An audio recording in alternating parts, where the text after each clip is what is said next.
integumen. Seperti biasa, kita akan pelajari histologis dari organ normal terlebih dahulu. Jadi ini histologis dari kulit, lapisan dari kulit. Ini kulit tipis karena dia ada folikel rambut ya. Nah ini folikel rambut, kemudian ini adalah kelenjar sebasea, ini adalah kelenjar keringat. Kemudian ini lapisan dari stratum corneum, kemudian stratum spinosum, dan juga lapisan dari dermis yang bawah ini. Lanjut kita ke gambaran histologis dari otot. Ini juga sama. Jadi otot itu sabut-sabutnya itu selalu berdekatan. Jadi interstisialnya tuh nggak ada jarak. Kemudian intinya juga normal seperti ini. Jadi normal dari histologis sabut otot itu harusnya seperti ini, tidak ada jarak.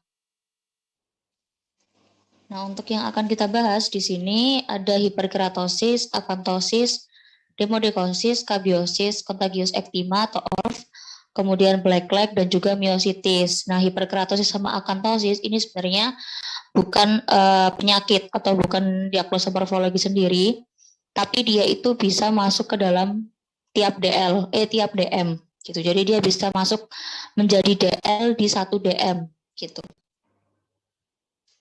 Next, nah ini untuk hiperkeratosis dan juga akantosis sebenarnya maknanya sama. Dia itu sama-sama tentang penebalan. Bedanya dia itu ada di 2 tempat yang berbeda. Kalau hiperkeratosis, dia itu penebalannya ada pada stratum corneum. Kayak misalkan ini, kalian lihat di sebelah kanan, stratum corneum kan harusnya cuma selapis gini. Cuman lapisan biasa. Tapi di yang sebelah kiri ini dia mengalami penebalan. Jadinya seperti ini. Ini yang disebut sebagai hiperkeratosis. Nah, kebalikannya kalau yang akantosis itu penebalannya ada pada stratum spinosum. Jadi dia harusnya seperti ini aja, cuman kayak gini. Tapi ketika dia mengalami penebalan tuh jadi seperti ini. Nah, ini stratum spinosum yang mengalami penebalan kayak gitu. Jadi sebenarnya maknanya sama penebalan, cuman beda di lokasi. Dan namanya pun berbeda. Jadi kalau di stratum corneum namanya hiperkeratosis, kalau di stratum spinosum namanya akantosis. Gitu. Nah, kalau misalkan dia ada di DM kayak apa yang aku bilang tadi, dia bisa masuk ke dalam DM misalkan di scabies gitu. Nah, stratum corneumnya mengalami penebalan. Kalian boleh tulis jadi terjadi hiperkeratosis pada stratum corneum gitu. Nah, seperti itu maksudku yang bisa masuk ke dalam DL suatu DM. Oke, next. Nah, ini adalah demodekosis. Jadi demodekosis, tahu ya, infeksi parasit Demodex sp. Nah, karena predileksinya itu ada pada folikel rambut, otomatis di sini kelihatan pada folikel rambut. Nih, ini adalah Demodex sp. Kemudian ini juga, ini adalah Demodex sp. Jadi bentuk dari Demodex sp itu bukan cuma sekedar apa ya, lingkaran atau apa-apa enggak, tapi dilihat juga di dalamnya tuh ada suatu unsur gitu. Jadi bukan dihafalkan bentukannya tapi dipahami. Nah, ini adalah bentukan Demodex sp dan dia akan selalu ada di folikel rambut kalau memang dia pasti ada. Oke, jadi untuk deskripsi lesinya Demodex sp, demodekosis, ini terdapat investasi parasit Demodex sp pada folikel rambut. Kemudian stratum spinosum tampak menebal karena dia ada pada stratum spinosumnya. Stratum spinosum tampak menebal atau terjadi akantosis. Kemudian karena dia tuh ada investasi parasit, otomatis pasti akan diikuti oleh sel radang. Jadi terdapat infiltrasi sel radang di sekitar parasit. Aku ulangi lagi, terdapat investasi parasit Demodex sp pada folikel rambut. Kemudian akantosis, terjadi akantosis pada stratum spinosumnya. Lalu terdapat infiltrasi sel radang PMN atau MN di sekitar dari parasit.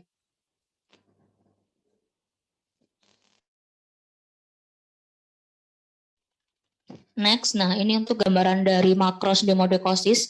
Ini yang warnanya merah-merah ini, kemudian ini, itu dia yang mengalami demodekosis. Jadi demodekosis itu ciri khasnya dia itu alopecia atau kerontokan, kemudian dia eritema atau kemerahan. Nah, nanti aku bilang, nanti aku beritahu perbedaannya dengan skabies apa. Pokoknya kalau demodekosis dia tuh tanpa adanya apa namanya kropeng-kropeng gitu tuh. Nggak ada kayak lapisan-lapisan yang bentuknya itu krusta-krusta tuh nggak ada. Jadi benar-benar cuman alopecia atau rontok, terus dia kemerahan gitu. Jadi ada kebotakan di kulitnya, kemudian dia kemerahan. Nah itu demodekosis. Dan dia nggak punya krusta. Nggak ada krusta-krusta, beda dengan skabies. Itu yang pokoknya yang membedakan dengan skabies. Nah untuk deskripsi lesinya yang demodekosis makros ini, kulit ini dia tampak menebal, kelihatannya dari kulitnya itu tampak menebal. Kemudian kulit tampak berwarna kemerahan atau eritema. Lalu kulit tampak mengalami alopecia atau kebotakan. Kulit tampak mengalami alopecia atau kebotakan. Bedakan ya dengan yang kulit yang bagian sini, hidung dengan mulutnya ini kan kelihatan masih agak normal. Sedangkan yang di sekitar mata ini udah kelihatan kayak dia rontok, terus warnanya lebih pucat. Habis gitu dia warnanya kemerahan. Nah ini yang mengalami demodekosis.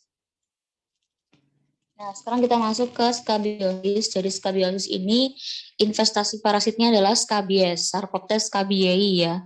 Nah, ini adalah investasi dari parasit yang ada di stratum corneum.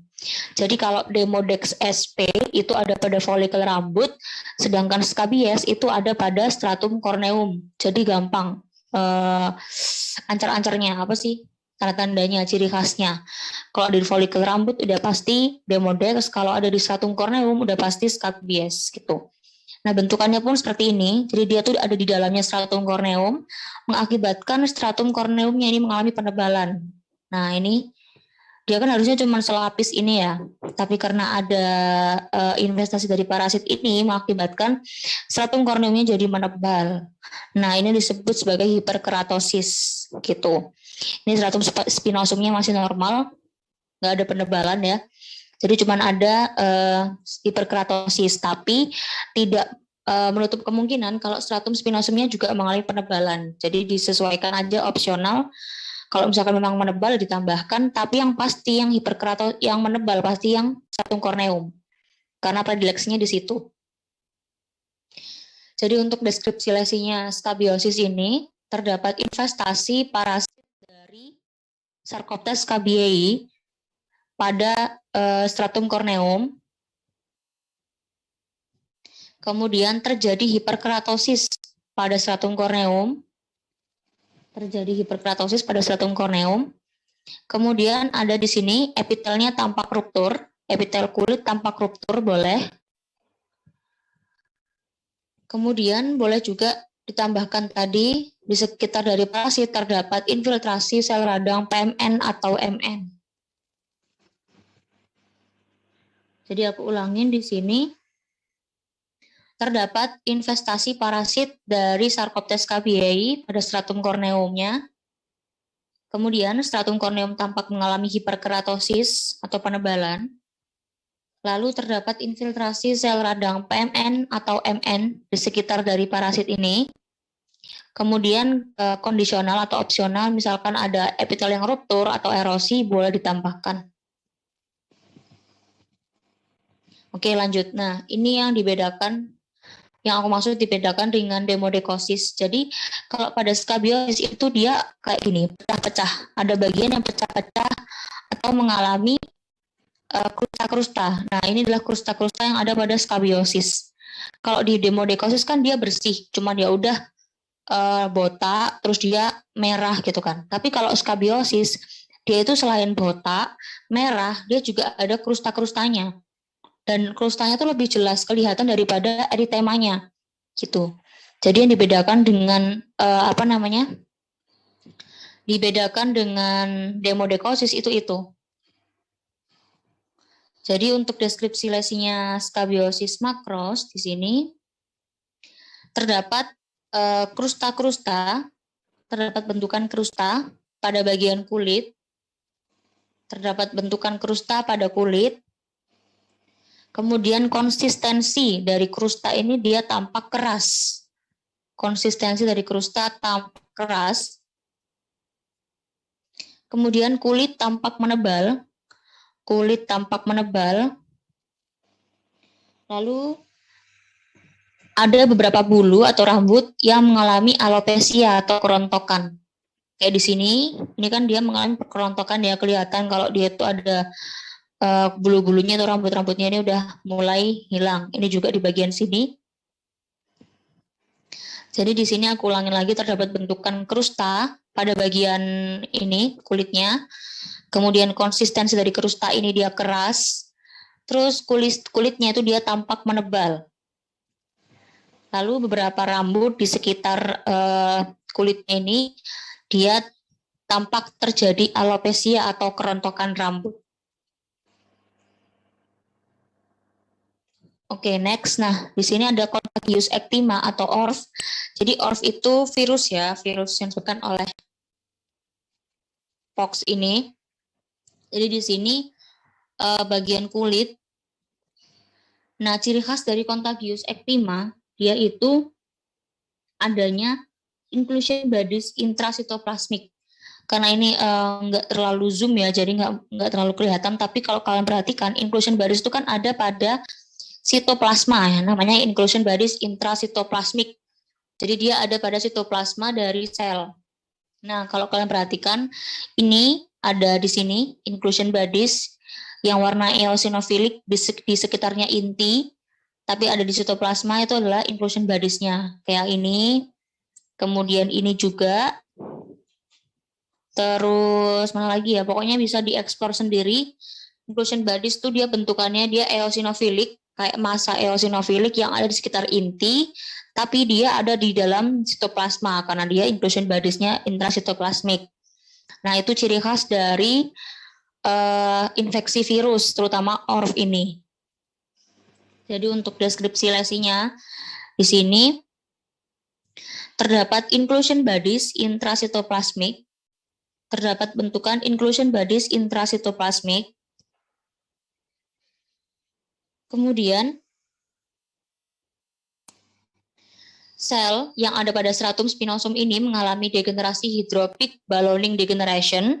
Jadi kan dia harusnya selnya bukan seperti ini kan, tapi karena dia mengalami infeksi virus, dia otomatis akan mengalami ballooning degeneration. Gitu. Jadi sel yang ada pada stratum spinosum mengalami degenerasi hydrophic ballooning degeneration. Kemudian terdapat inclusion bodies intrasitoplasmic. Lalu seperti biasa kalau ada infeksi entah itu dari parasit, virus, bakteri pasti diikuti dengan sel radang. Jadi terdapat infiltrasi sel radang MN karena dia virus di sekitar dari parasit ini ya. Kalau dari parasit dari virus ini. Gitu. Next, nah ini stratum spinosumnya. Dia sudah sel-selnya sudah mulai mengalami degenerasi hidropik. Nah, ini adalah inclusion bodies dari ORF. Ini ya, inclusion bodies masih intrasitoplasmik juga. Ini adalah inti, ini inclusion bodies-nya yang ditunjuk anak panah. Oke, next. Nah, ini untuk gambaran dari makros ORF. Nah, kalau gambaran makrosnya ORF itu dia ciri khasnya adalah keropeng atau pustula-pustula yang nantinya pecah, kemudian dia akan membekas keropeng seperti ini. Dan dia itu biasanya seringnya tuh pada kambing dan domba. Terus lukanya tuh biasanya lebih sering di daerah hidung dan mulut. Kalau dermatikosis sama skabiosis itu kan tersebar, maksudnya dia bisa di telinga, bisa di kepala, bisa di punggung gitu-gitu kan. Tapi kalau ORF itu lebih banyak munculnya tuh di hidung sama sekitar mulut. Tapi ya bisa tidak menutup kemungkinan ada di sekitar yang lain, di daerah yang lain, tapi yang paling sering itu ada di sekitar hidung dan juga mulut. Kayak gitu. Nah, untuk ORF ini dia itu lesinya adalah lesi pustular. Jadi dia tuh awalnya kayak bendol gitu, isinya tuh nanah.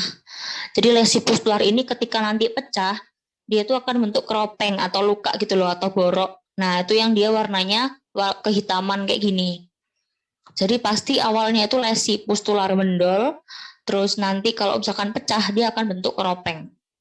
Jadi untuk deskripsi lesinya pada ORF ini, terdapat lesi pustular di sekitar mulut dan juga hidung di sini. Terdapat lesi pustular di sekitar mulut dan juga hidung. Kemudian lesi pustular tersebut apabila pecah dan mengering akan membentuk keropeng. Lesi pustular tersebut akan jika pecah akan membekas atau mengering dan disebut sebagai keropeng. Kemudian keropeng tampak berwarna merah kehitaman. Kalau misalkan di kasus ini dia warnanya coklat kehitaman ya. Nah ini kalau misalkan kalian perhatikan ini ada yang bendol kan. Nah ini adalah lesi pustular yang belum pecah. Nanti ketika pecah dia tuh akan seperti ini. Ini masih belum kering ya, kelihatan masih basah. Nah ini kalau dia udah kering, dia nanti warnanya bakal kehitaman kayak gini. Ini juga yang sebelah yang di dekatnya hidung ini udah mulai kering karena dia warnanya sudah mulai hitam. Lanjut kita ke black leg. Nah black leg ini udah nggak asing lagi. Dia itu bentukannya adalah degenerasi hialin ya. Sama kayak di degenerasi hialin yang ada di patologi umum. Jadi di sabut-sabut ototnya itu penuh dengan akumulasi protein hialin. Kayak gitu. Ini untuk deskripsi lesinya pun juga sama kayak patologi umum kemarin.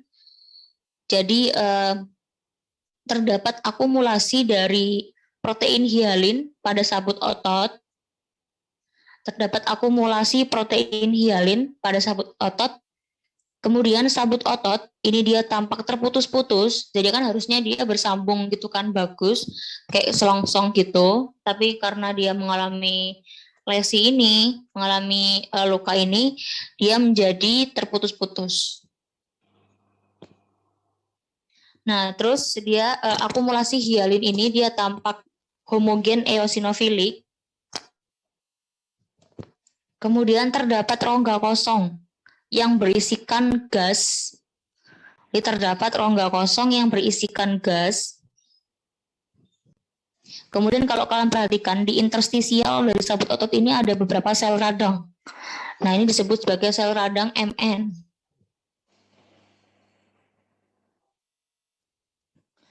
Jadi aku ulangin lagi, terdapat akumulasi protein hialin. Terdapat akumulasi protein hialin pada sabut otot. Kemudian akumulasi hialinnya dia tampak homogen eosinofilik. Terus sabut ototnya terputus-putus. Lalu apa lagi tadi? Terdapat rongga kosong. Nah ini, yang kosong ini putih-putih ini terdapat rongga kosong yang berisikan gas. Ini udah ciri khas dari black leg karena nanti ada alasannya pada bagian makros ya. Jadi rongga kosong ini dia berisi gas.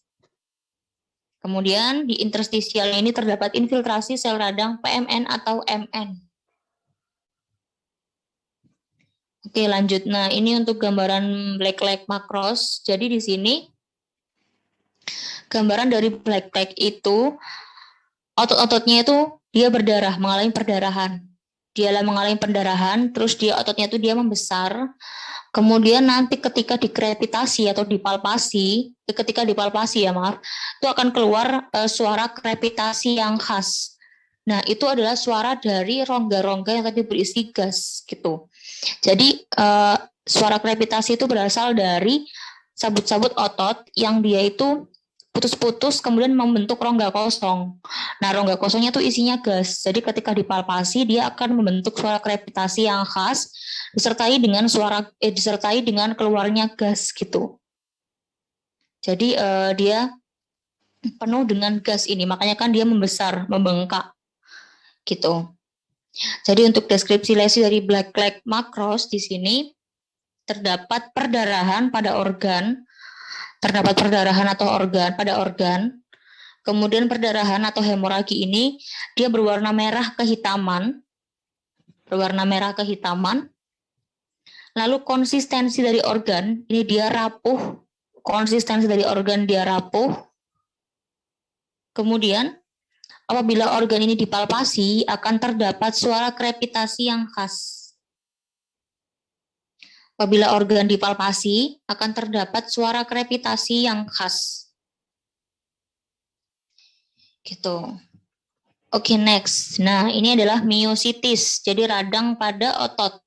Nah, miositis ini ada akut dan juga kronis. Jadi untuk yang akut itu sel radangnya untuk akut dan kronis itu sama-sama ada sel radang.